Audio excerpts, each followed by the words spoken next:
अध्यक्ष महोदय, आदरणीय प्रधानमंत्री महोदय जी को आपके माध्यम से मैं कहना चाहती हूं कि शायद उन्हें अपने सलाहकार बदलने चाहिए। वे असलियत से एकदम टूट चुके हैं। नई नई कमेटियां बनाने से काम नहीं चलेगा। उनका अध्यक्ष चाहे कोई भी हो। राधा कृष्ण कमेटी भी व्यवस्था में सुधार लाने के लिए बनी थी। आज तक उसकी एक सिफारिश लागू नहीं हुई है। और इस नई कमेटी में तो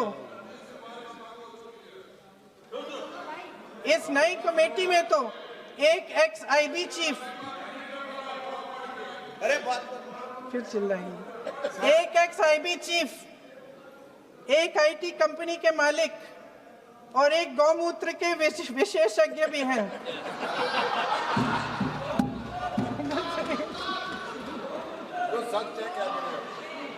इन्हें शिक्षा के बारे में क्या पता जी? सच है। आप आज मेरे से नाराज हो रहे हैं। बस मुस्कुरा लीजिए। वो आपने भी चुनाव लड़ा।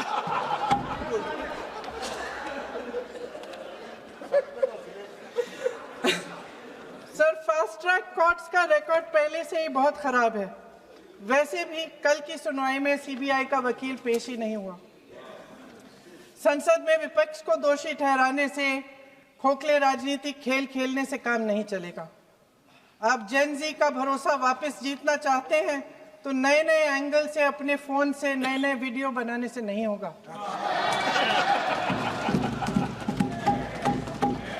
प्रधानमंत्री जी को कैमरे का एंगल नहीं, दिल का एंगल बदलना पड़ेगा। ये जेनरेशन जागरूक है, समझता है। झूठ पहचानने की उसकी अपार क्षमता है। इनका दिल और दिमाग जीतने के लिए आपको सच्चाई पर उतरना पड़ेगा। आपके शासन के चलते इस नौजवान पीढ़ी के साथ घोर अन्याय हुआ है, बर्बरता हुई है। इस सच्चाई को स्वीकार करिए। अपनी जिम्मेदारी से पीछे हटने से काम नहीं चलेगा। आदरणीय प्रधानमंत्री महोदय जी, आपको जिम्मेदारी लेनी पड़ेगी, ठोस कदम उठाने पड़ेंगे। शिक्षा विशेषज्ञों को इकट्ठा कीजिए, छात्रों, अध्यापकों, सभी स्टेक होल्डर्स को साथ लेकर, अन्य विचारधाराओं के थॉट लीडर्स के साथ गहरी चर्चाएं करवाकर एक नई शिक्षा प्रणाली तैयार कीजिए। मौजूदा नेशनल एजुकेशन पॉलिसी में 8 महीने तो एग्जाम चलते हैं, अध्यापकों को पढ़ाने का समय नहीं मिलता। सिर्फ आरएसएस के लोगों से भरने की बजाय सिस्टम को शिक्षित, एजुकेटेड, उन्नत और उदार दृष्टिकोण के लोगों से भी भरिए, जिनकी योग्यता सिर्फ उनकी विचारधारा न हो। रोजगार पैदा करने के सख्त कदम उठाइए, इस पर फोकस करिए। मेडिकल कॉलेजेस की संख्या बढ़ाइए, चिकित्सा शिक्षा का विस्तार कीजिए, ताकि ये बच्चे जो मेहनत कर कर के भी अपने भविष्य नहीं बना पा रहे हैं, एक उज्जवल भविष्य का सपना देख पाए। अध्यक्ष महोदय, छात्रों को सड़क से हटाया जा सकता है, लेकिन उनके सवालों को नहीं। हर लाठी जो किसी लड़की पर, किसी लड़के पर चली है, वे बच्चों की पीठ से ज्यादा सरकार की साख पर पड़ी है। देश के नौजवान न्याय मांग रहे हैं, भीख नहीं। वे यहां सरकार गिराने नहीं, अपना भरोसा बचाने के लिए आए थे। अध्यक्ष महोदय, आपके माध्यम से मैं सरकार को कहना चाहती हूं, अपनी साख बचाइए, अपनी नीयत ठीक करिए, अपनी अकड़ का इलाज कीजिए, अपने वादों पर अमल कीजिए। आपके शासन में हमने बड़ी बड़ी चोरियां देखी हैं। चुनाव में वोटों की चोरी,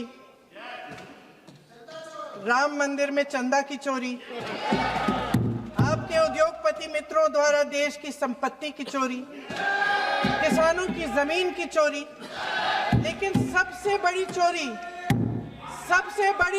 हाँ ठीक है, सबसे बड़ी चोरी तब हुई। कहिए, बोलिए।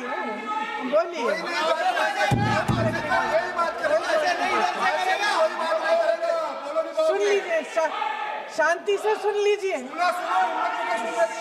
शांति से सुन लीजिए।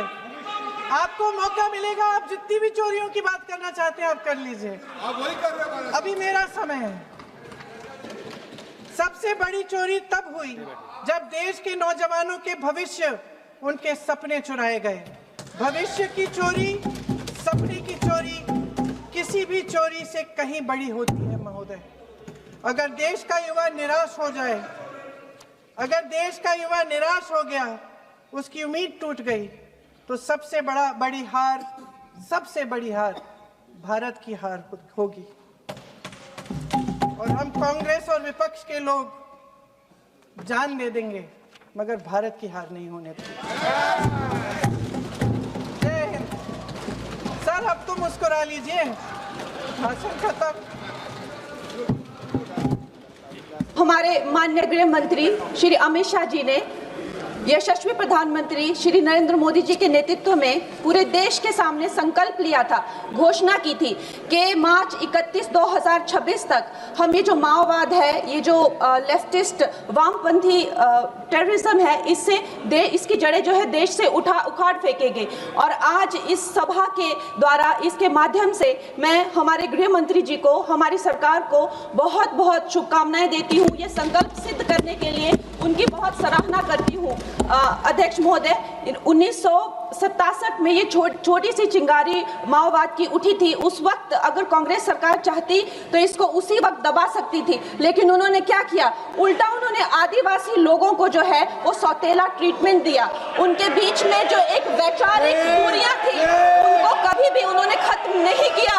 और जब ये माओवाद की समस्या हम उनके सामने आई, तो जैसे मेरे भाई संबित पात्रा ने पूरे देश के सामने आज बताया कि सोनिया जी और राहुल गांधी जी की वामपंथी सरकार प्लस उनके वामपंथी सलाहकार प्लस उनके जो वामपंथी मित्र और ये वामपंथी टेररिस्ट, और इनको जो भी जितने भी फंडिंग होती थी, जो भी इनके हथियार होते थे, गोला बारूद होते थे, वो उन लोगों से आते थे जिनके साथ ये कांग्रेस की सरकार उठती बैठती थी। तो हम लोग क्या अपेक्षा कर सकते हैं? क्या कोई समझौता इनके बीच और वामपंथी उग्रवादियों के बीच हो सकता था? नहीं हो सकता था। और उसका क्या परिणाम हुआ कि ये जो वामपंथी उग्रवादी हैं, ये बिल्कुल आउट ऑफ कंट्रोल हो गए। इन्होंने खून की नदियां बहा दी, इन्होंने 16,000 से ज्यादा अटैक किए, इन्होंने 2,000 से ज्यादा सुरक्षा कर्मियों को मार डाला, इन्होंने छोटे छोटे बच्चों की जो है वो जिंदगियां ले ली, वहां पे नरक बना दिया। इन्होंने तीन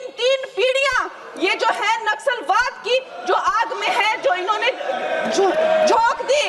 और जब इसके अंधेरे में पूरी तरह से जो ये क्षेत्र है जो डूब गए, जिन छोटे छोटे बच्चों के हाथ में लैपटॉप और कलम होनी चाहिए थी, उनके हाथों में इन्होंने बंदूकें दे दी। अध्यक्ष महोदय, इन्होंने जब पूरी तरह से उनका भविष्य खत्म कर दिया, तो पूरी तरह से अंधकार में तो अपना हाथ झटक लिया। इनको रेड कॉरिडोर बोल के, नो गो जोन बोलकर जो है पूरे देश में बदनाम कर दिया। हम भी फिल्म इंडस्ट्री में हम सोचते थे कि इतने अच्छे जंगल हैं, वहां जाके कोई गांव की शूटिंग करते हैं, अच्छा कोई गाना बनाते हैं, लेकिन उस टाइम की जो व्यवस्था है वो क्या कहती थी, अरे ये जो आदिवासी लोग हैं ये बड़े ही उग्र होते हैं, ये देश के साथ नहीं रहना चाहते, वहां शूटिंग मत करिए। खुद की असफलता छुपाने के लिए इन्होंने पूरे देश से जो है आदिवासी समाज को इन्होंने आइसोलेट कर दिया। लेकिन हमारे प्रधानमंत्री श्री नरेंद्र मोदी जी कहते हैं कि रात चाहे कितनी भी लंबी हो, वो रात ही है, सवेरा होना निश्चित है। और 2014 में जब प्रधानमंत्री जी की सरकार आई और आज हम देखते हैं कि उन्होंने एक आदिवासी महिला को जो है वो राष्ट्रपति बनाया, उन्होंने हमारे सुरक्षा बलों को जो है वो सशक्त किया, और उनको सशक्त करने के बाद उन्होंने वो रेड कॉरिडोर, वो भयानक नो गो जोन को जो है वापस लिया, वहां पे संविधान स्थापित किया। अध्यक्ष महोदय, मैं एक नई सांसद हूँ, मुझे 2 मिनट दीजिए। और खैर प्रधानमंत्री जी ने क्या विकास किया वहां पर, चाहे वो घर बनवाए हो, चाहे वो नल लगवाए हो, चाहे वो 70 लाख महिलाओं को 1,000 की मदद की हो, 21 किश्तों में 13,000 करोड़ दिए हो, या वहां पर जो है जितने भी काम किए हो, वो मैं अगर शुरू कर दूं तो आज दिन से रात और रात से फिर दिन हो जाए, तो उसमें मैं नहीं जाऊंगी। लेकिन मैं ये जरूर कहूंगी कि जो वहां पे डिजिटल पेमेंट्स हुई है उनका मैं बहुत ही ज्यादा सराहना करती हूँ। उससे जो नक्सलियों का जो वित्तीय नेटवर्क है वो टूटा है, जो वो वसूली का काम करते हैं वो टूटा है, जिससे वो खोखले हुए हैं। उसके साथ में सबसे सराहनीय काम जो किया है वो मैं कहूँगी विकास और विश्वास के साथ जो हमारी सरकार ने इसको जोड़ा है। उसके उपरांत जो है उन्होंने जो समर्पण की नीति अपनाई है, 8000 से ज्यादा युवा जो हैं वो समर्पण कर कर मुख्य धारा से जुड़े हैं। उनको 5 लाख की राशि और उनको रोजगार दिया जा रहा है। महोदय जी, मेरे पास कहने के लिए तो बहुत है, लेकिन मुझे बहुत ही कम समय मिल रहा है। सदन के पास समय नहीं है। इस तरह की नीति हमने दोगो में भी अपनाई है और वहाँ भी बोडो में, आसाम में भी 10,000 से ज्यादा लोगों ने समर्पण किया है।